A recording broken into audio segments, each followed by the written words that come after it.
जय हिंद। स्वागत है आपका हमारे इस YouTube चैनल में। आज हम करेंगे साधारण ब्याज का पार्ट 2 और ये वे सभी प्रश्न हैं जो छत्तीसगढ़ के किसी न किसी एग्जाम में पूछे गए हैं। यदि आप व्यापम की तैयारी कर रहे हो तो जब तक आप पुराने प्रश्नों को सॉल्व करना नहीं सीखेंगे या फिर पुराने प्रश्नों से परिचित नहीं होंगे तब तक आपको ये आइडिया नहीं बन पाएगा कि प्रश्न आते कैसे हैं, है ना। और यदि आप एक ही प्रकार से 50-60 प्रश्न कर लेते हैं, इसका मतलब आपको उसके बारे में अच्छे से नॉलेज हो जाता है। ठीक है, तो ये हमारा सीरीज चल रहा है PYQ का। हो सकता है 15-20 दिन में हमारा जो जितना भी मैथ्स है वो कंप्लीट हो जाएगा। ठीक है, ये जैसे ही हमारा अरिथमेटिक कंप्लीट होगा तो हम करेंगे हमारा जियोमेट्री और क्षेत्रफल वाला, और उसके बाद जो है हमारे बचता है नंबर सिस्टम। तो नंबर सिस्टम से भी जो प्रश्न आए हैं उसको भी हम हल करेंगे इसके बाद। ठीक है, तो आज का पहला प्रश्न लेते हैं। आज का पहला प्रश्न आपको पढ़ने से बहुत लंबा लग रहा होगा, लेकिन बनाएंगे तो देखिए कितना आसानी से बन जाएगा। एक व्यक्ति दो बैंक A तथा B से क्रमशः 5% तथा 7% साधारण ब्याज की दर से 9,000 रुपये ऋण प्राप्त करता है। यदि 2 वर्ष में उसे पूरे राशि पर 954 रुपया का ब्याज चुकाना पड़ा तो प्रत्येक बैंक से लिया गया ऋण आपको बताना है। ठीक है, इसको हम मिक्सचर और एलिगेशन से करेंगे। ठीक है, टोटल हमको समग्र ब्याज कितना चुकाना पड़ा, 954 रुपया, जिसमें 7% और 5% दोनों शामिल है। किस पर चुकाना पड़ा, 9,000 पर। तो हम यहीं से इसका प्रतिशत निकाल लेते हैं। ये हो जाएगा 954 बटा 9,000। ये 9,000 प्रतिशत के लिए 100 से गुना करेंगे, 00 से आपका 00 कट गया। ठीक है, पूरे को सॉल्व करेंगे तो आपको मिल जाएगा 10.606। ठीक है, 10.6। अब ये देखिए हमारे 2 साल का ब्याज है। ठीक है, कहीं पे लिखा है, ये देखिए ये 2 वर्ष का ब्याज है, जबकि हमको एक एक वर्ष के हिसाब से निकालना है। तो ये 2 साल का ब्याज हो गया। 1 साल के लिए क्या करेंगे, 10.6 बटा 2 करेंगे तो हो जाएगा हमारा 5.30 या फिर 5.3 तक ले लीजिए। ये हमारा 1 साल का समग्र ब्याज हो गया। कितना हो गया, 1 साल का समग्र ब्याज हो गया। अब देखिए इसको हम कैसे बनाएंगे। ठीक है, हमको समग्र ब्याज कितना मिल रहा है, 5.3। इस पर एक हमको मिला था ये 5% पर A बैंक से, और B बैंक से हमने कितना लिया था, 7% का ब्याज लिया था। इसका अंतर निकालेंगे। जब भी एलिगेशन में निकालते हैं तो इसका अंतर निकालना होता है। ठीक है, 5.3 में यदि हम 7 माइनस करते हैं तो यहाँ बच जाता है आपका 1.7। उसी प्रकार यदि 5.3 में 5 माइनस करेंगे तो यहाँ बच जाएगा हमारे पास 0.3। पॉइंट हटा देंगे क्योंकि पॉइंट के बाद एक डिजिट है, तो ये हो जाएगा 17 और ये हो जाएगा 3। ठीक है, तो ये हमारा क्या निकला, ये हमारा P मतलब हमारा मूलधन निकला। ठीक है, टोटल मूलधन कितना हो गया, 17×3 हो गया 20। 17×3 कितना हो गया, 20। और हमारे पास पहले से ही मूलधन दिया हुआ है। कितना मूलधन दिया गया है, 9,000। तो ये जो 20 है कहीं ना कहीं हमारे 9,000 के बराबर है, क्योंकि ये हमारे यूनिट में है और ये एक्चुअल अमाउंट है। एक की वैल्यू निकालने के लिए हम क्या करेंगे, 9,000 बटा कर देंगे 20। ठीक है, किसका निकालना है, तो पहले 5 वाले का निकाल लेते हैं। ठीक है, 5% पर, तो 5% का वैल्यू यहाँ पे कितना लिखा है, 17 लिखा है, तो यहाँ पे 17 से गुना कीजिएगा। 0 से ये 0 कटा। ठीक है, 900 का आधा करेंगे तो हो जाएगा आपका 450, और 450 को आप 17 से गुना कर दीजिए। ठीक है, 450 को आप 1700 से गुना कर देंगे, तो ये 17 से गुना कर देंगे तो ये आपका आ जाएगा 7,650। ऑप्शन में कहीं है क्या, 7,650, यहाँ भी नहीं। A का होना चाहिए ना, याद रखिएगा A का होना चाहिए। हम A का निकाले हैं तो A का तो ये गलत हो गया। A का 7,650 ये हो सकता है, A का और तो हाँ है, बस एक ही में है, तो ये हमारा आंसर हो गया। अगला निकालना है तो या तो आप सीधे 9,000 में 7,650 माइनस कर लीजिए, या फिर सीधा यहाँ पे 17 की जगह आप 3 रख के निकाल लीजिएगा। ठीक है, 450 का 3 गुना करेंगे तो 1350 हो जाएगा, जो ऑप्शन नंबर B में है। अगला प्रश्न, यदि श्याम मोहन को 1,000 रुपया देता है, याद से ध्यान से पढ़िएगा इस प्रश्न को, इसमें थोड़ा सी दिक्कत है इस प्रश्न में। यदि श्याम मोहन को 1,000 रुपया देता है तथा इसके लिए वह 2% प्रति माह की दर से साधारण ब्याज लेता है, तो मोहन को कितने महीनों में कर्ज चुकाना होगा कि उसे मूलधन का 2 गुना न देना पड़े। ठीक है, महीने में उसको मतलब कितने महीने में क्या चुकाना देना होगा, कि मिनिमम आपको महीना बताना है कि कितने महीना लिया जाए जिससे उसको मूलधन एक्स्ट्रा ना पड़े। चलिए अब इसको हम सॉल्व करते हैं। ठीक है, इस प्रश्न को थोड़ा ध्यान से पढ़िएगा। इसमें लिखा है कि 1,000 रुपये तो दिया गया और 2% प्रतिमाह लिया गया है, तो मिनिमम हमको महीनों की संख्या बतानी है कि पूरा टोटल आपका मूलधन और ब्याज मिलके दुगुना ना हो। किसका दुगुना? 1,000 का दुगुना ना हो। यदि 1,000 का दुगुना निकालते हैं तो ये हो जाता है हमारा 2,000। ठीक है, 1,000 का 2,000 होता है। अब हम इसको बाय ऑप्शन सॉल्व करना चाहते हैं। मान लेते हैं यदि हम इसको 50 माह ले लेते हैं, 50 माह में लौटाया गया, तो एक माह में कितना प्रतिशत है? 2%। तो 50 माह में कितना प्रतिशत हो जाएगा? 100% हो जाएगा। हम केस नंबर 1 लेके चल रहे हैं ना। 50 माह अगर लेके चलते हैं तो एक महीने का 2%, 50 महीने का 100%, तो 1,000 का 100% निकालेंगे। ठीक है, तो 1,000 का 100%, 1,000 ही हो जाएगा, मतलब 1,000 ब्याज हो जाएगा। और 1,000 ब्याज और 1,000 मूलधन, ठीक है, ये हमारा SI हो जाएगा और ये हमारा P हो जाएगा। दोनों को जोड़ेंगे तो ये 2,000 हो जाएगा। और यहाँ साफ कहा गया है कि मूलधन का 2 गुना ना देना पड़े। यदि आप 50 महीनों में वापस करोगे तो आपको कम से कम 2,000 रुपये पटाना पड़ेगा, जबकि प्रश्न में कहा गया है कि ये मूलधन का 2 गुना ना देना पड़े। ठीक है, 50 से कम कौन सा है? हमारे पास है 50 से कम 49। तो यदि 49 माह में यदि हम दे देते हैं, ठीक है, यदि हम 49 माह में पेड कर देते हैं तो हमको 2,000 से कम लगेगा। इसको सॉल्व करके देखें क्या? ठीक है, हम इसको सॉल्व करके देखते हैं कि ये कैसे बन सकता है।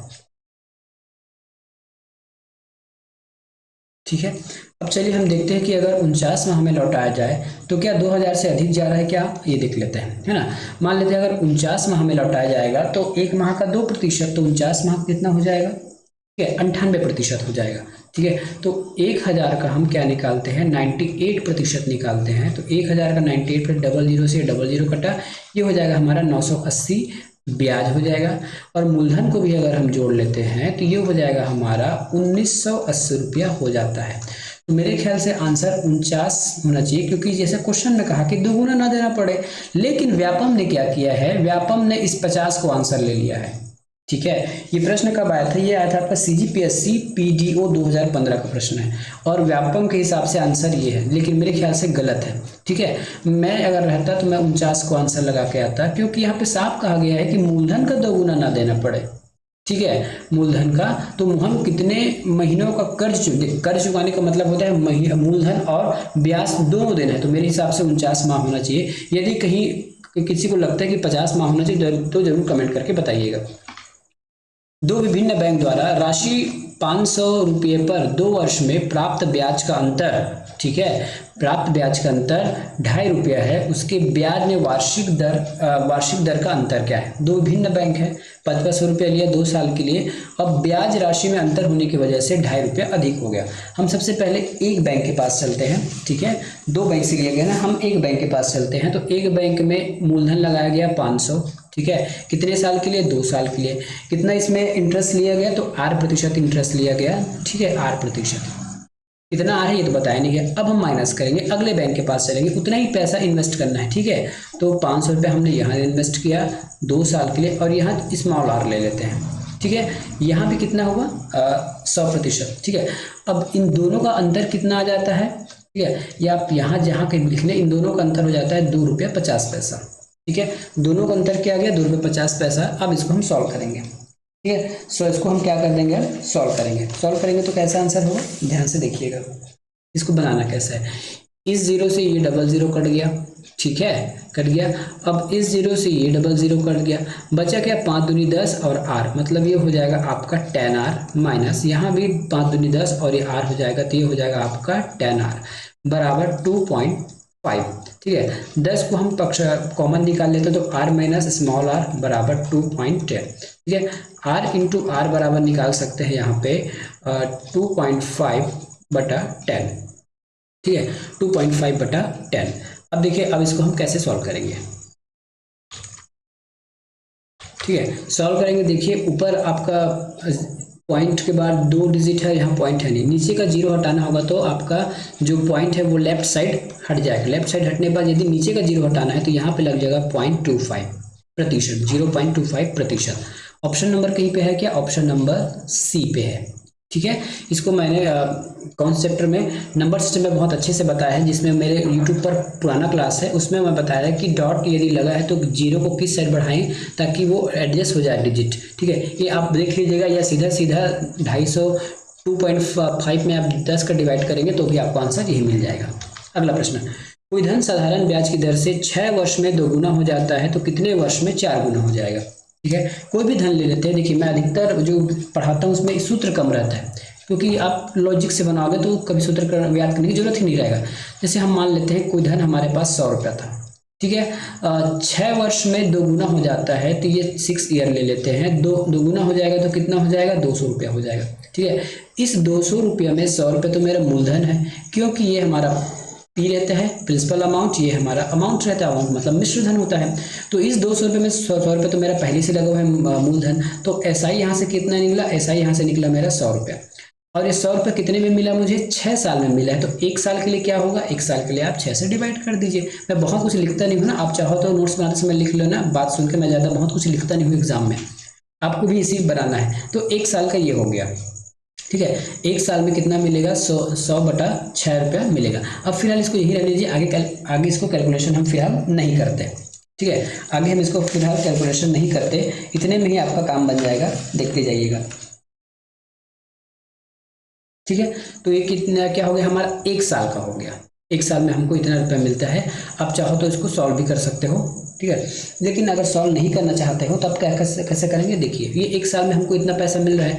अब कहा गया है कितने साल में 4 गुना हो जाएगा, दर यही रहेगा, कितने साल में 4 गुना हो जाएगा। तो सेकंड स्टेटमेंट देखिए, 100 रुपया है तो 4 गुना के लिए 400 होना पड़ेगा। ठीक है, अंतर यहाँ पे हो जाएगा आपका एसआई बराबर 300 रुपया।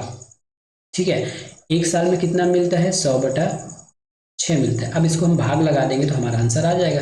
भाग लगा देंगे तो ऊपर का नीचे और नीचे का ऊपर हो जाता है, तो 300 गुना हो जाएगा 6 बटा ये 100 हो जाएगा। ठीक है, ये हो जाएगा आपका 6 त्रिक 18। कैसे किया पता है, ये 1 साल का इतना मिल रहा था, 1 साल में हमको कितना रुपया मिल रहा था, 100 बटा 6 रुपया। ठीक है, 6 बटा 6। ठीक है, ये हमको रुपया मिल रहा था, लेकिन हमको 300 तक जाना है। 300 तक जाने के लिए हम 1 साल का यदि भाग दे देंगे तो हमको 18 मिलेगा, और जब भी अगर बटे में रहता है भाग देते हैं तो वो रिवर्स ऑर्डर में हो जाता है, ये तो आपको पता है। तो ये इसका मतलब ये हो जाएगा, ये 18 वर्ष इसमें लग जाएगा। कोई धन है साधारण ब्याज की दर से 3 वर्ष में 815 रुपये हो जाता है और 4 वर्ष में 854 रुपये हो जाता है। ठीक है, तो 4 वर्ष में कितना हो जाता है, 854 रुपये हो जाता है।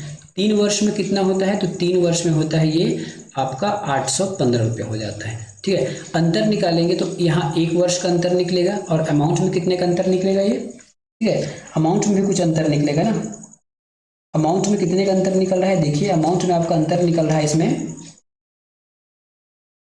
39 रुपये निकल रहा है। ठीक है, ये हो जाएगा 14 में 5 घटाएंगे तो ये हो जाएगा 39। ठीक है, तो ये 39 रुपये का अंतर है। कितने का अंतर है, 39 रुपये।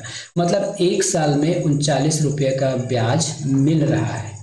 ठीक है, 1 साल में 39 रुपये का ब्याज मिल रहा है। अब हम किसी एक को पकड़ लेते हैं, हम ये 3 वर्ष वाले को पकड़ते हैं। ठीक है, ये 3 वर्ष में 815 होता है। 1 साल में कितना ब्याज मिला है, 1 साल में 39 रुपये ब्याज मिला है, तो 3 साल में कितना मिला होगा, 9 तिया ये हो जाएगा आपका 9 तिया 27। ठीक है, 9 तिया 27, 7 का 27 का 7, 3 तिया 9 और 9 2 हो जाएगा आपका 11। मतलब 3 साल में 117 रुपया ब्याज मिलेगा। इसका मतलब मैं ये कह सकता हूँ कि इस 815 रुपये में मेरा 117 रुपया ब्याज पहले से है। ब्याज को निकाल दूंगा तो मेरा मूलधन मिल जाएगा। ठीक है, ब्याज को निकाल दूंगा तो मेरा मूलधन इसमें मिल जाएगा। तो इसे हो जाएगा आपका 698। कहीं पे है क्या ऑप्शन में 698। समझ नहीं आया होगा तो वीडियो में पॉज करके देख लीजिए, या फिर दोबारा आप कमेंट कर सकते हैं। फिर भी एक बार रिपीट कर देता हूँ, हमने इसको अंतर क्यों लगाया, क्योंकि साधारण ब्याज में मूलधन फिक्स रहता है, जो भी अंतर आता है वो साधारण ब्याज की वजह से आता है। ठीक है, और हर साल साधारण ब्याज फिक्स रहता है। यही आप कॉन्सेप्ट क्या एसआई में नहीं लगा सकते, क्योंकि एसआई में हर साल ब्याज की जो अमाउंट है वो चेंजेस होती है, लेकिन साधारण ब्याज में चेंजेस नहीं होता है। इसलिए 1 साल में हमको मिला था 39 रुपये, तो 3 साल में कितना मिलेगा, 117 रुपया। 815 रुपये 3 साल का अमाउंट है, मतलब मिश्र धन है। मिश्र धन में यदि हम ब्याज माइनस करेंगे तो हमको यहाँ मिल जाता है पी मतलब प्रिंसिपल अमाउंट। 6,000 रुपये पर 6% वार्षिक ब्याज की दर से 8 माह का साधारण ब्याज तथा मिश्रधन ज्ञात कीजिए। 8 माह का मिश्रधन दर साधारण ब्याज ज्ञात कीजिए। तो हम सबसे पहले एसआई निकालते हैं। एसआई के लिए हमारे पास फार्मूला है P into R into T बटा 100। कुछ ऐसे सामान्य प्रश्न हैं जो आपके एकदम आसानी से बन जाएंगे। ठीक है, हम यहाँ से एसआई निकालते हैं। एसआई निकालेंगे तो ये हो जाएगा P हमारे पास कितना है, P तो हमारे पास कितना है 6,000 है। 6,000 गुना करेंगे कितना प्रतिशत, 6%, 8 माह है। अब ये माह में दे दिया गया, ईयर में चेंज करने के लिए हम इसको 12 से भाग दे देंगे और नीचे 100 तो रहता ही है। 00 से ये 00 कट गया, 6 कम 6, 6 दूनी 12, ठीक है, 2 एकम 2, 2 चौके 8, 6 चौके 24, तो ये हो जाएगा 240 रुपये ब्याज है हमारे पास। 240 रुपये कहीं पे लिखा है क्या, ये 240 नहीं है, यहाँ 200 है, यहाँ 100 है, ये हमारा आंसर हो गया। ऑप्शन नंबर डी इसका आंसर हो गया। ठीक है, मिश्रधन निकालेंगे तो 6,000 में इसको जोड़ दीजिए। 6,000 में जोड़ेंगे तो कितना आ जाएगा, 6,240 आ जाएगा। 6,240, तो हमारा मिश्रधन भी आ गया 6,240। ठीक है, यदि आप सीधा मिश्रधन निकालना चाहते थे तो सीधा मिश्रधन भी निकाल सकते हैं डायरेक्ट, लेकिन ज़्यादा अच्छा होगा कि आप एक एक करके चलें। ठीक है, सीधा मिश्रधन निकालेंगे तो आप मिश्रधन भी निकाल सकते हैं, लेकिन यदि जितना आसानी से प्रश्न बने उतना आसानी से पहले बना लीजिए। यदि किसी नगर की वर्तमान जनसंख्या कितना है, 40,000 है और वृद्धि दर 10% है तो 2 वर्ष बाद नगर की जनसंख्या क्या होगी। आपको लग रहा होगा कि इसमें चक्रवृद्धि ब्याज, साधारण ब्याज में ये वाला फार्मूला कहाँ से आ गया, लेकिन ये इसको जो बनाने का जो तरीका है वो एसआई के जो नियम कानून है उसी पर आधारित है, इसलिए जनसंख्या वाला भी इसमें ऐड कर दिया गया है। ठीक है, चलिए फिर से पढ़ लीजिए। यदि किसी नगर की वर्तमान जनसंख्या 40,000 है, ठीक है, और वृद्धि 10% है तो 2 साल बाद कितनी होगी। बहुत ही इजी प्रश्न है। ठीक है, क्या है, बहुत ही इजी प्रश्न है। 10% की बात कही गई है तो ये 10% को हम फ्रैक्शन में लाएंगे तो ये हो जाएगा आपका 1/10। वृद्धि की बात कही गई है तो ये 11/10 हो जाएगा। इस पर वृद्धि हो रही है 40,000 पर, तो ये आपने 40,000 लिख लिया। 2 साल बढ़ेगा, 1 साल 11/10 बढ़ेगा, अगले साल भी 11/10 बढ़ेगा। बस आंसर हमारा आ जाएगा इसमें। ठीक है, सॉरी ये 110 लगाना था, नहीं ठीक है, 11/10 कट कितना ही आएगा, तो ये 1 2 1 और ये 2। ठीक है, 11 का आगे हम स्क्वायर निकालते हैं तो 1 to 1 स्क्वायर हो जाता है। ठीक है, 11 का स्क्वायर निकालेंगे तो आपको अब गुना करना है 400 गुना 11 का स्क्वायर क्या हो जाएगा, 1 to 1 इसका स्क्वायर हो जाएगा। ठीक है, ये हो जाएगा आपका 00, 4 एकम 4 होगा, 4 दूनी 8 और 4 एकम 4, 48,400 कहीं पे है कि 48,400, ऑप्शन नंबर डी पे है। ठीक है, ऑप्शन नंबर डी पे है, ये इसका उत्तर हो गया बिना किसी एक्स्ट्रा चीज लिखे। एग्जाम में आपको ऐसे ही बनाना है। ठीक है, एक्स्ट्रा चीज लिखना ही नहीं है, एग्जाम में ऐसे ही बनाना है। यदि मूलधन आधा कर दिया जाता है, दर को दोगुना कर दिया जाता है तथा समय अचर रखा जाता है, तब पुराने एसआई साधारण ब्याज और नए एसआई का अनुपात क्या होगा। ठीक है, फिर से पढ़िए। यदि मूलधन को हम आधा करते हैं, दर को दोगुना कर देते हैं, समय को अचर मतलब कोई चेंजेस नहीं है, तब पुराने वाले एसआई और नए एसआई में क्या अंतर है। तो सबसे पहले हमारा पुराना एसआई देखते हैं। पुराना एसआई का सूत्र होता है आपका P गुना R गुना T बटा 100। ठीक है, अब क्योंकि हमको अनुपात पूछा है तो हम यहाँ अनुपात का चिन्ह लगा लेते हैं। अगले एसआई में क्या कहा गया है, मूलधन को आपको आधा कर देना है तो P/2 लिखिए गुना R क्या कहा गया है, दर को हम दोगुना कर देते हैं तो यहाँ हम लिखेंगे 2R लिख दिए, और समय में तो कोई छेड़छाड़ नहीं करना है तो समय तो जेब का त्यों रहेगा 00। ठीक है, रेशियो में है तो आप नीचे से काट सकते हैं 00। इस वाले 2 से ये वाला 2 कट गया तो इस पक्ष में क्या लिखा, PR और गुना T। ठीक है, इस पक्ष में क्या बचा, P गुना R गुना T। कोई चेंजेस दिख रहा है क्या, नहीं दिख रहा है तो काट दीजिए, 1:1 रेशियो आ जाएगा। कहाँ पे ऑप्शन नंबर बी में 1:1 रेशियो। ठीक है, कोई भी अंतर नहीं दिखा। एक धनराशि साधारण ब्याज की दर से 10 वर्षों में 4 गुना हो जाती है तो ब्याज की दर क्या होगी। ठीक है, हम बिना फार्मूले के बनाएंगे इसको, फार्मूले की आवश्यकता ही नहीं पड़ेगी इसमें। ठीक है, फार्मूला की आवश्यकता ही नहीं पड़ेगा इसमें। कैसे बनाना है देखिएगा। ठीक है, कैसे बनाना है इसको देखिएगा। एक धनराशि है साधारण ब्याज की दर से 10 वर्षों में 4 गुना हो जाती है। कोई राशि हमारे पास 100 रुपये है। ठीक है, कितना हो जाता है, 4 गुना हो जाता है। 4 गुना के लिए कितना करना पड़ेगा, हमको 100 करना पड़ेगा। ये कितने साल में हुआ है, 10 साल में हुआ है। ठीक है, 10 साल में हुआ है। अंतर कितने का आ गया, 300। ये कितना है हमारा ब्याज है ये।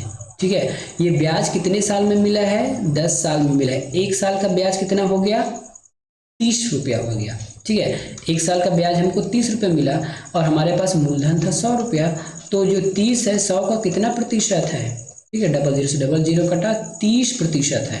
कितना है, 30% है। Option number C. हमने कहीं क्या कुछ नया सूत्र लगाया, कुछ नहीं लगाया, लॉजिक से बनाइएगा। यदि आप इसी से किसी से पढ़ेंगे तो आपको कहीं ना कहीं आपको ये विधि बता देगा, ठीक है, कहीं ना कहीं आपको इसमें नियम कानून बता देगा जो आपको बोले थोड़ा समय लग सकता है बनाने में। एक निर्धारित मूलधन के लिए दिए गए विकल्प के साधारण ब्याज के मान का निम्नलिखित में से कौन सा क्रम सही है, ठीक है। कहा गया है 1% प्रति माह, 1% प्रति माह। अब 1% प्रति माह को हम कैसे लिख सकते हैं, देखिए 1% प्रति माह कहा गया है, ठीक है। 1% प्रति माह, यदि माह की बात किया गया है तो 1 गुना हम 12 कर देते हैं, क्योंकि यदि 1 महीने में 1% तो 12 महीने में 12%, मतलब 1 साल का, ठीक है। 3% प्रति चौथाई, ठीक है, 3% प्रति चौथाई मतलब साल के यदि हम 4 भाग में बांट देते हैं, ठीक है, हमारे पास 12 महीना है, 3 महीना में बांट देते हैं, 3 चौके 12, तो हर एक 3 महीना में कितना लेते हैं, 3% लेते हैं। और कितने भागों में बांटा गया था, 4 भाग में बांटा गया था, ठीक है। तो 4 तिया 12, ये भी इक्वल हो गया। और 12 प्रति वर्ष प्रतिशत, तो ये 12 ऑलरेडी है। तब ये क्या कहा गया है कि कौन सा क्रम सही है, तो ये तीनों आपस में इक्वल है। तीनों आपस में इक्वल कहीं पे है क्या, यहाँ पे ऑप्शन नंबर डी में। ध्यान से देखिए क्या कहा था मैंने, 1% प्रति महीना, मतलब अगर 1 महीने में 1% लेते हैं तो 12 महीने में 12% लेंगे, ठीक है। कथन 2 कहता है 3% प्रति चौथाई, ठीक है। पहले तो आप 12 महीने को 4 भाग में बांटेंगे तो 3 महीने का सेट बनेगा, ठीक है। और हर एक 3 महीना में 3% मिलता है, ठीक है। तो 4 महीने में कितना मिले, मतलब 4 में कितना मिलेगा, 12, और लास्ट में 12% लिखा ही है, तो तीनों इक्वल है। अगला प्रश्न, 5% प्रति वर्ष की दर से 1200 रुपये पर 2 वर्ष का साधारण ब्याज क्या होगा। बहुत ही इजी प्रश्न है, ठीक है। क्या है, बहुत ही इजी प्रश्न है। केवल और केवल आपको मान रखना है, ये आपका P गुना 5% है तो 5 से गुना करेंगे, 2 साल का है तो 2 साल निकालिए, इस प्रकार से। केवल हमने फार्मूला में याद रखा, क्या रखा, PRT/100, इसी पे इसको रखा गया है, ठीक है। ये हो जाएगा आपका 12 पंजे 60 और 60 दूना 120, ऑप्शन नंबर बी। ये आपके प्रश्न आपके CSPHCL 2019 में पूछा गया है, जो विद्युत विभाग द्वारा एग्जाम लिया जाता है। कितने वर्षों में 25,000 रुपये की एक राशि पर 12.5% की दर से, ठीक है, 1250 रुपये का साधारण ब्याज मिलेगा, ठीक है। कितना, 1250 रुपये का साधारण ब्याज मिलेगा। अब इसको कैसे सॉल्व करना है, ध्यान से देखिएगा। इसको हम भी चाहे तो केवल साधारण ब्याज के सूत्र पर रख सकते हैं। SI बराबर हमारे पास होता है P गुना R गुना T बराबर 100। SI हमारे पास पहले से है क्या, SI हमारे पास पहले से है 1250, तो यहाँ पे रख दीजिए 1250 बराबर P कितना है, P हमारे पास है 25,000, ये 25,000 रख लिया। R दिया गया है, R बिल्कुल दिया गया है 12.5, ठीक है। इंटू करना है आपको, क्या निकालना है इसमें, समय तो निकालना है, ठीक है। कितने वर्षों में, तो आपको यहाँ पे समय निकालना होगा। सबको अब 100 से गुना डिवाइड कर दीजिए, ठीक है। अब इसको हम 100 से डिवाइड करते हैं। T निकालना है तो क्या करेंगे, सबको इधर पक्षांतर करेंगे तो ये हो जाएगा 1250, ऊपर का नीचे आ जाएगा, ये हो गया आपका 100, ठीक है। ऊपर वाला नीचे आ जाएगा तो ये हो जाएगा आपका 25,000 गुना 12.5 है, तो इसको मैं 125 लिख के ऊपर एक 0 बढ़ा देता हूँ, मतलब एक ही होगा, ठीक है। मतलब इसका एक ही है, इसमें कोई भी अंतर नहीं दिखेगा, ठीक है। अब इसको हम सॉल्व करेंगे, ठीक है, क्योंकि अब इसको सॉल्व करेंगे तो हमारा T निकल जाएगा, इसको सॉल्व करेंगे तो हमारा यहाँ पे T निकल जाएगा। सॉल्व कैसे करना है, ध्यान से देखते जाइएगा। यहाँ पे कितना जीरो, 3 जीरो है, तो यहाँ से हम सबसे पहले 3 जीरो निपटा देते हैं, ठीक है। यहाँ से हमने कितना जीरो लगा लिया, 3 जीरो हटा दिया। अब 25 से 1250 को अब डिवाइड करेंगे तो हो जाएगा 10 बार में चला जाएगा क्या, ठीक है। कितने बार में चला जाएगा, ये 10 बार में चला जाएगा,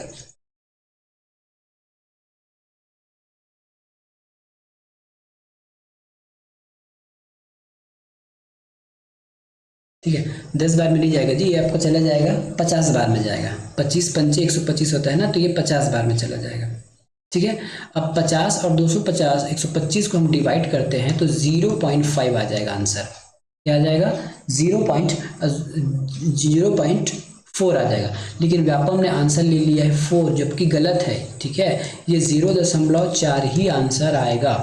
ठीक है, 0.4 ही आंसर आएगा, उससे ज़्यादा आंसर नहीं आएगा। लेकिन व्यापम पता नहीं 4 साल ले लिया है, लेकिन 0.4 ही इसका आंसर आएगा। 10% वार्षिक ब्याज की दर से 2 वर्ष के लिए 8,000 रुपये पर साधारण ब्याज ज्ञात कीजिए। ठीक है, आपको फॉर्मूला में मान रखना है, P बराबर है हमारे पास 8,000 गुना प्रतिशत है 10%, समय है 2 साल। ठीक है, 100 से भागा लगाएंगे, SI निकल जाएगा। 00, ये 00 कट गया। ठीक है, ये हो जाएगा आपका 10 दूना 20 और 8 दूनी 16, 1600 रुपया। कितना हो जाएगा? 1600 रुपया। तो ये हो जाएगा आपका 1600, ऑप्शन नंबर डी। अगला प्रश्न, 7 वर्षों के लिए साधारण ब्याज, क्या कहा गया है? 7 वर्षों के लिए साधारण ब्याज 1200 रुपया है, तो 11 वर्ष के लिए साधारण ब्याज क्या होगा? ठीक है, 7 वर्षों के लिए साधारण ब्याज कितना है? 1200 रुपया है। तो 1 वर्षों के लिए क्या हो जाएगा? 1 वर्षों के लिए 1200 डिवाइड बाय 7 हो जाएगा। अब इसी को हमको 11 वर्ष के लिए, देखिए इतना करेंगे तो हमको 1 ईयर का निकलेगा। क्या 1 ईयर का निकल जाएगा? गुना कर दीजिए 11 से, तो 11 वर्ष का निकल जाएगा। ठीक है, 11 से गुना करेंगे तो ये 11 साल का निकल जाएगा। ठीक है, हाँ, इस प्रश्न में ना थोड़ा सा टाइपिंग मिस्टेक है, मैं आपको उसमें बता नहीं पाया, ध्यान से देखिएगा। ये वास्तविक में अमाउंट जो है 1200 नहीं है। ठीक है, अमाउंट जो है 1200 नहीं है, इसको करेक्ट किया गया है बाद में, ये है आपका 980 है। ठीक है, तो 1 साल 7 साल में 980 मिलता है, तो 11 साल में कितना मिलेगा? तो 1 साल में कितना मिलेगा? सबसे पहले 7 से डिवाइड करेंगे और 11 से गुना कर देंगे। ठीक है, 12 से इसको गुना कर देंगे तो ये हो जाएगा। ये कितने बार में चला जाएगा? ये आपका 7 एकम 7, ये 140 बार में चला जाएगा, 140 बार में। अब 140 को आप 11 से गुना करेंगे तो ये हो जाएगा आपका 1540। 1540 कहीं पे है क्या? ये ऑप्शन नंबर ए पे। 12.5% की दर से 2 वर्ष के लिए 36,000, कितना इकाई सैकड़ा, हजार, 10,000। ठीक है, 36,000 रुपये की एक राशि पर साधारण ब्याज क्या होगा? ठीक है, ये आज का हम लास्ट प्रश्न करेंगे। लगभग 15 प्रश्न हो गया। ठीक है, लगभग ये 15 प्रश्न है। अब आज के यहीं पे रोकेंगे इसको सॉल्व करने के बाद हम अगला प्रश्न करेंगे नेक्स्ट वीडियो में। ठीक है, इसमें भी केवल आपको सिंपली मान रखना है और आंसर निकालना है। ठीक है, मान रखना है और आंसर निकालना है। तो ये आपको हो गया 36,000, कितना प्रतिशत है? तो 112.5 को मैं लिख लेता हूँ, पूरे 125 लिख लेता हूँ, नीचे 1 जीरो बढ़ा देंगे तो बात चल जाएगा। ठीक है, लिखना था 100, 1 जीरो बढ़ाएंगे, इसकी वजह से यहाँ पॉइंट हटाया था इसलिए। ये 000 से ये 000 कट गया, तीनों को गुना कर दीजिए। तीनों को गुना करेंगे तो आपको मिल जाएगा 9,000। कितना? 9,000 मिल जाएगा। ठीक है, तो इस प्रकार से आपको बनाना था। तो आज हमने 15 प्रश्न सॉल्व कर लिए। कितने मिनट में? लगभग 30 मिनट में। ठीक है, 15 प्रश्न हमने सॉल्व किया 30 मिनट में। यदि यही स्पीड आपका रहा, ठीक है, यही स्पीड आपका रहा तो आराम से कर लो, क्योंकि मुझे आपको बताना था, आपको सुनना था, इसलिए आपको डबल लग गया।